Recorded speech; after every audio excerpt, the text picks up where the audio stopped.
Always welcome साथियों, digital class हमेशा आपके साथ। साथियों, अपनी बेसिक थर्मोडायनेमिक्स की सीरीज चल रही है। जो भी कंटेंट अब तक आपने पढ़ा है और आगे इस वीडियो में पढ़ने वाले हैं, सभी नोट्स पीडीएफ फॉर्मेट में डाउनलोड किए जा सकते हैं।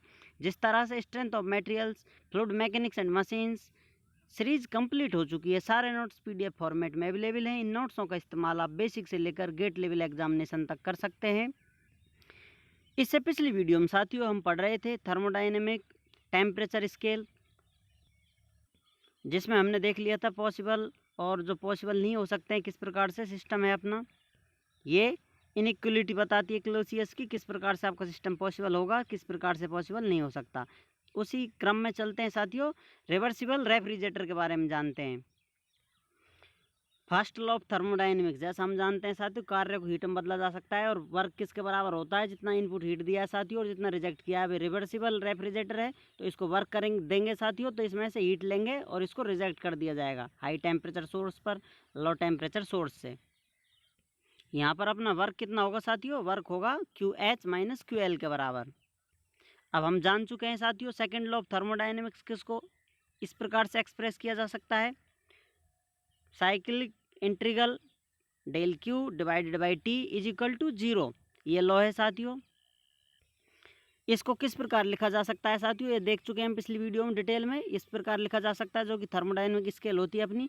अब ये इक्वल होते हैं साथियों, इधर ले जाएंगे तो और इधर ले आते हैं तो माइनस साइन आ जाता है, इज इक्वल टू 0 कर दिया जाता है। या फिर आप डायरेक्ट इसकी जगह ये लिख सकते हैं।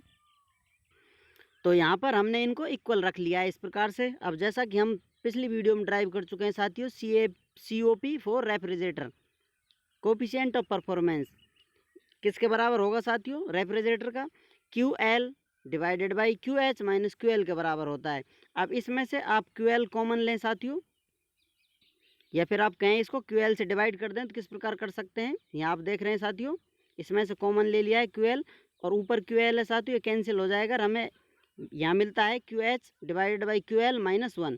अब इसको आप आगे लिखना चाहें साथियों तो इस प्रकार लिख सकते हैं 1 डिवाइडेड बाई ब्रैकेट में QH divided by QL minus 1। अब हम जैसा जानते हैं कि साथियों यहाँ पर QH डिवाइडेड बाई QL किससे रिप्लेस किया जा सकता है, टेम्परेचर से रिप्लेस किया जा सकता है, टेम्परेचर स्केल से। तो COP R को रिप्लेस कर दिया टेम्परेचर से साथियों, 1 divided by bracket TH divided by TL minus 1 is equal TL। अब यहाँ पर साथियों इसमें से LCM लेकर इसे ऊपर कर देंगे तो अपना ये TL ऊपर चला जाएगा। तो यहाँ पर TL divided by TH minus TL only valid for reversible cycle. जो ये अपना कोफिशिएंट आया है, ये रिवर्सिबल साइकिल के लिए इस्तेमाल किया जाएगा। यहाँ पर बार बार रिवर्सिबल या इरिवर्सिबल शब्द का इस्तेमाल हो रहा है साथियों, साइकिल का इस्तेमाल हो रहा है। ये सब आप वीडियो से जुड़े रहें, कंटिन्यू सीरीज पूरी देखेंगे तो आपको सारा रिवर्सिबल इरिवर्सिबल का डाउट है जो क्लियर हो जाएगा। कॉन्सेप्ट ऑफ अवेलेबिलिटी में आप समझेंगे साथियों क्यों इसका इस्तेमाल किया जाता है। यदि आप कंटिन्यू जुड़े रहते हैं सीरीज से तो आपके हर सवाल का जवाब आपको डिटेल में मिलेगा।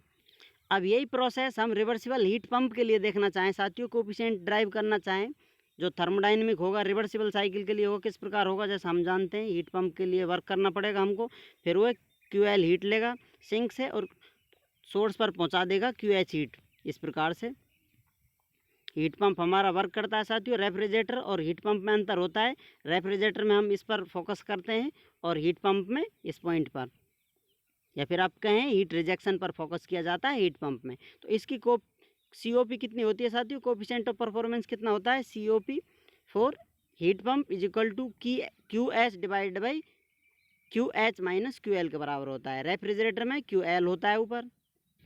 अब इसे भी रिवर्सिबल के लिए ट्रांसफॉर्म कर देंगे या फिर कहें आप चेंज कर देंगे साथियों इस इक्वेशन को। सेकेंड लॉ ऑफ थर्मोडायनेमिक्स जैसा अभी देखा था अपना, इंटीग्रल है cyclic integral del Q divide by T is equal to 0 होता है। इसको इस प्रकार लिखा जा सकता है QL divide by TL is equal to QH divided by TH। जिस तरह से आप इसका इस्तेमाल करना चाहें एक दूसरे को रिप्लेस कर सकते हैं, ये कंडीशन बनाई जा सकती है इसको इधर उधर ले जाकर। तो इस प्रकार हम QL divided by QH is equal to TL divided by TH, या आप इसको इस प्रकार लिख सकते हैं QH divided by QL is equal to TH divided by TL। इस प्रकार से आप एक दूसरे में इसको बदल कर रख सकते हैं रेशियो से। अब इस COP फॉर HP के लिए हम साथियों QH इसमें से बाहर निकाल लेंगे, कॉमन ले लेंगे नीचे से, तो इस प्रकार से अपना ऊपर वाला QH कट जाता है। तो उसी प्रकार हमें ये प्रोसेस कर कर नेक्स्ट स्टेप प्राप्त होता है 1 divided by 1 minus TL divided by TH के बराबर। अब इसमें सेम प्रोसेस कर LCM लेकर आप इसे ऊपर पहुंचा देंगे तो आपको फाइनल एक्सप्रेशन मिलती है रिवर्सिबल साइकिल के लिए COP फॉर हीट पंप या पंप कहें इसको is equal to TH divided by TH minus TL। इस प्रकार से आप हीट पंप और रेफ्रिजरेटर के लिए COP ड्राइव कर सकते हैं रिवर्सिबल साइकिलों के लिए। तो चलिए साथियों इस स्लाइड में जानते हैं कपल्ड इंजन के बारे में। यहाँ पर आप कपल्ड इंजन के बारे में जानेंगे साथियों। जो कपल्ड इंजन है अपने इंजन कनेक्टेड इन सीरीज, यहाँ पर हाई टेम्परेचर सोर्स है, इससे हीट ली जाएगी साथियों। एक इंजन यहाँ है, इंटरमीडिएट टेम्परेचर है, उसके बाद सेकंड इंजन यहाँ है साथियों। इन दोनों को कपल्ड कर दिया गया है, साथ जोड़ दिया गया है और इस प्रकार लास्ट पार्ट इनका हीट रिजेक्ट करेगा साथियों और उससे कुछ वर्क देगा। इनकी कुछ अलग अलग इफिशियंसी होंगी साथियों, ये सेम भी हो सकती हैं, अलग अलग भी हो सकती हैं, ये आपकी इंजन की साइज़ पर डिपेंड करेगा साथियों। और एक ओवरऑल इफिशियंसी के लिए आप समझ सकते हैं कि ये सारे इंजन मिलकर कितना काम करेंगे, उसके बराबर एक इंजन लगा दिया जाए तो वो उसकी इफिशियंसी उसके बराबर किस प्रकार होगी। अब जैसे हम जानते हैं थर्मोडाइनमिक फर्स्ट लॉ से लिख सकते हैं W1 is equal to QH minus Q। ये किस प्रकार लिखा जाता है साथियों, इनपुट दिया जा रहा है, आउटपुट मिल रहे हैं हमको। अब यहाँ पर आउटपुट मिल रहे हैं साथियों, जो QH हीट है या एनर्जी है उसके दो पार्ट हो रहे हैं साथियों, W1 और W2। इस प्रकार इन दोनों को जोड़कर ये इसके बराबर होगी। अब इसको इसके साथ ले जाया जाए, शायद माइनस हो जाती है, तो यहाँ पर क्या होगा साथियों, W1 is equal to QH minus Q के बराबर हो जाता है। सिंपल प्रोसेस होता है वर्क निकालने का। इसी प्रकार इस इंजन का वर्क निकाल लिया आपने, सेकंड इंजन का भी आप वर्क निकाल लेंगे। यहाँ पर इनपुट आपको QH हीट मिल रही है और Q रिजेक्ट हो रही है साथियों, आपको W1 वर्क प्राप्त हो रहा है। अब ये टेम्परेचर सोर्स है, इसका टेम्परेचर यहाँ मान लेते हैं T है। इस हीट से टेम्परेचर यहाँ पर ये आप कहें हीट का टेम्परेचर T रह जाता है। उसके बाद ये सेम हीट अगले इंजन के लिए दी जाती है। तो यहाँ पर ये E2 इंजन है। अब ये Q हीट ले रहा है साथियों, QL रिजेक्ट कर रहा है और W2 वर्क दे रहा है। इस प्रकार अब W2 वर्क कितना होगा अपना, W2 is equal to Q minus QL के बराबर होगा। वही सेम प्रोसेस है, हम बहुत बार वर्क निकाल चुके हैं साथियों, इसमें बता दिया। इस प्रकार इनका वर्क आ जाता है। अब मान लेते हैं दोनों इंजनों का वर्क सेम है, W1 is equal to W2 के बराबर है। तो यहाँ पर W1 कितना है अपना QH माइनस Q, W2 कितना है Q माइनस QL के बराबर है। इस प्रकार अपना वर्क दोनों बराबर कर दिए, तो इनको इस प्रकार बराबर लिखेंगे हम। तो इधर लेके आएंगे इस Q को, तो ये 2Q हो जाता है, इसको इधर ले जाएंगे तो पॉजिटिव हो जाता है। तो QH plus QL is equal to 2Q के बराबर हमें प्राप्त होता है। अब आप इस Q को इधर डिवाइड कर देंगे तो किस प्रकार देख सकते हैं, अलग अलग डिवाइड कर लेंगे। QH divided by Q plus QL divided by Q is equal to 2। इस प्रकार से ये रेशियो प्राप्त होगा आपको नेक्स्ट स्टेप में। अब इस हीट को हम टेम्परेचर में कन्वर्ट कर सकते हैं साथियों। ये देखा था हमने टेम्परेचर स्केल में, तो यहाँ कन्वर्ट कर दिया है, चेंज कर दिया है। TH divided by T plus TL divided by T is equal to 2 के बराबर हो जाता है। तो इसमें से T कॉमन ली जाएगी या फिर इसको आप इधर मल्टीप्लाई करा देंगे। ये दोनों बटे में इसके LCM है, तो T इससे मल्टीप्लाई होगा और इस 2 को नीचे ले आएंगे, इसे डिवाइड कर देंगे, तो हमें फाइनल एक्सप्रेशन मिलता है T is equal to TL plus TH divide by 2, जो कि अपना रिवर्सिबल इंजन के लिए होगा। जो आपको ये टेम्परेचर बताएगा इंटरमीडिएट टेम्परेचर होगा इंजनों का। यहाँ आप देख सकते हैं इस प्रकार से आपको हीट दी जाएगी, तो इंटरमीडिएट टेम्परेचर कितना होगा वो निकालने के लिए आप ये प्रोसेस इस्तेमाल करेंगे, तो आसानी से इंटरमीडिएट टेम्परेचर निकाल सकते हैं। अब इसी प्रकार यदि वर्क अलग अलग हो, इंजनों का कुछ रेशियो हो, W1 is equal to 2W2 के बराबर हो या फिर 2W1 is equal to W2 के बराबर हो, तो इस प्रकार सेम जो अपना वर्क है हमने देखा था, यहाँ पर ये अपना वर्क है साथियों, इससे आप मल्टीप्लाई करेंगे, उस रेशियो को बराबर करेंगे तो आपको फाइनल एक्सप्रेशन आ जाएंगी। तो यहाँ पर इसे आप सॉल्व करेंगे इसी प्रोसेस के साथ, जैसे ये प्रोसेस किया गया है।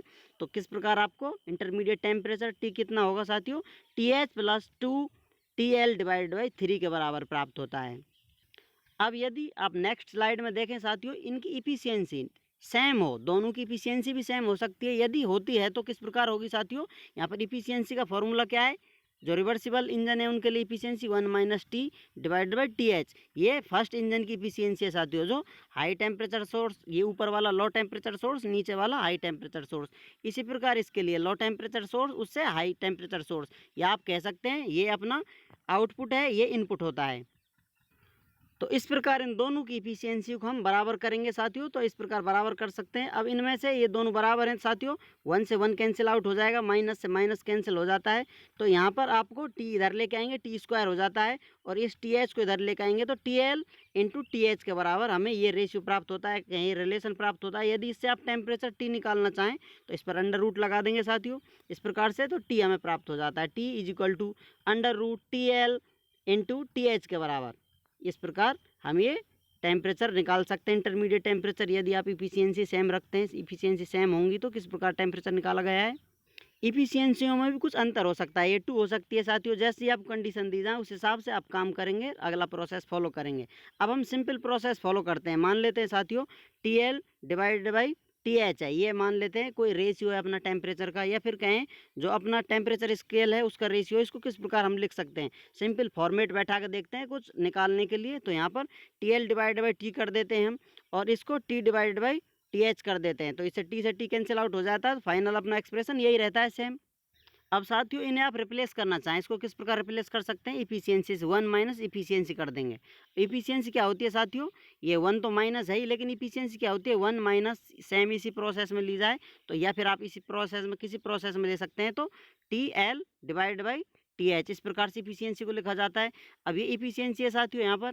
अब इसको 1 माइनस करेंगे तो माइनस साइन आएगा, ये माइनस होगा साथियों, और ये अपना पॉजिटिव है तो ये 1 से 1 कैंसिल आउट हो जाएगा इस प्रकार से, और ये माइनस अंदर वाले माइनस को पॉजिटिव कर देगा तो पॉजिटिव वैल्यू प्राप्त होती है। तो इस प्रकार हम इसको लिख सकते हैं इस फॉर्मेट से। ये फॉर्मेट सेम इक्वल होता है साथियों, इस प्रकार आप इसे देख सकते हैं रफ में चेक कर कर। इस प्रकार इसे लिखा जा सकता है। इसको सेकंड इंजन की इफिशियंसी है, इस प्रकार जो इफिशियंसी होगी ये फर्स्ट इंजन की इफिशियंसी है, इस प्रकार से ना लिखा जा सकता है। जो इंजन है अपने, जो अपन ने थर्ड इंजन जोड़ रखा था, ये उसकी इफिशियंसी आप मानकर चल सकते हैं, क्योंकि जो कि लो टेम्परेचर सोर्स है divide by high temperature source है। ये जो इक्वेशन है टर्म है अपनी इफिशियंसी, फर्स्ट इंजन वाले से सेकंड इंजन वाले से जो रिलेटेड है, इसलिए यहाँ पर फर्स्ट इंजन सेकंड की इफिशियंसी को लिखा गया है। और ये इफिशियंसी जो राइट साइड में एक इंजन कनेक्टेड था साथियों, उसकी इफिशियंसी से रिलेटेड है। तो इस प्रकार इन्हें लिख सकते हैं हम। तो अब इनको आगे किस प्रकार सॉल्व किया जा सकता है, यहाँ आप देख रहे हैं इसको, ये सेम प्रोसेस नीचे फॉरवर्ड कर दिया है। अब इसमें 1 का मल्टीप्लाई इससे करेंगे 1 से, फिर इसके बाद इससे करेंगे साथियों तो अपना 1 आएगा, उसके बाद माइनस नीटा 1 आएगा, इस प्रकार मल्टीप्लाई कर लिया। अब सेकंड का करेंगे साथियों, इसका जो माइनस वाला साइन है इससे करेंगे, फिर उससे करेंगे। तो इस प्रकार मल्टीप्लाई करने से माइनस नीटा 2 प्लस नीटा 1 नीटा 2 आता है। अब इस एक्सप्रेशन में से 1 को आप इधर ले जा सकते हैं तो ये माइनस का हो जाएगा, तो इस प्रकार 1 से 1 कैंसिल आउट हो जाएगा। अब इस टर्म में से आप माइनस कॉमन ले सकते हैं साथियों, फुल में से इस प्रकार से, तो ये दोनों टर्म पॉजिटिव हो जाएंगी, ये वाली माइनस हो जाती है। तो इस एक्सप्रेशन से हम लिख सकते हैं साथियों eta is equal to eta 1 plus eta 2 minus eta 1 eta 2, जो कि अपनी ओवरऑल इफिशियंसी ऑफ सिस्टम कहलाएगी। इस प्रकार से ये सिस्टम अरेंजमेंट किया था जिससे हम ओवरऑल इफिशियंसी को ड्राइव कर सकें। उम्मीद करते हैं साथियों वीडियो में दी गई जानकारी आपको अच्छे से समझ में आई होगी। अभी भी आपका कोई कन्फ्यूजन रह जाता है तो आप हमसे कमेंट कर कर पूछ सकते हैं साथियों। आप चाहें तो कांटेक्ट कर सकते हैं, कांटेक्ट लिंक आपको वीडियो डिस्क्रिप्शन मिल जाएगा। वीडियो को अंत तक देखने के लिए, चैनल को सपोर्ट करने के लिए आपका बहुत बहुत धन्यवाद। जय हिंद, वंदे मातरम।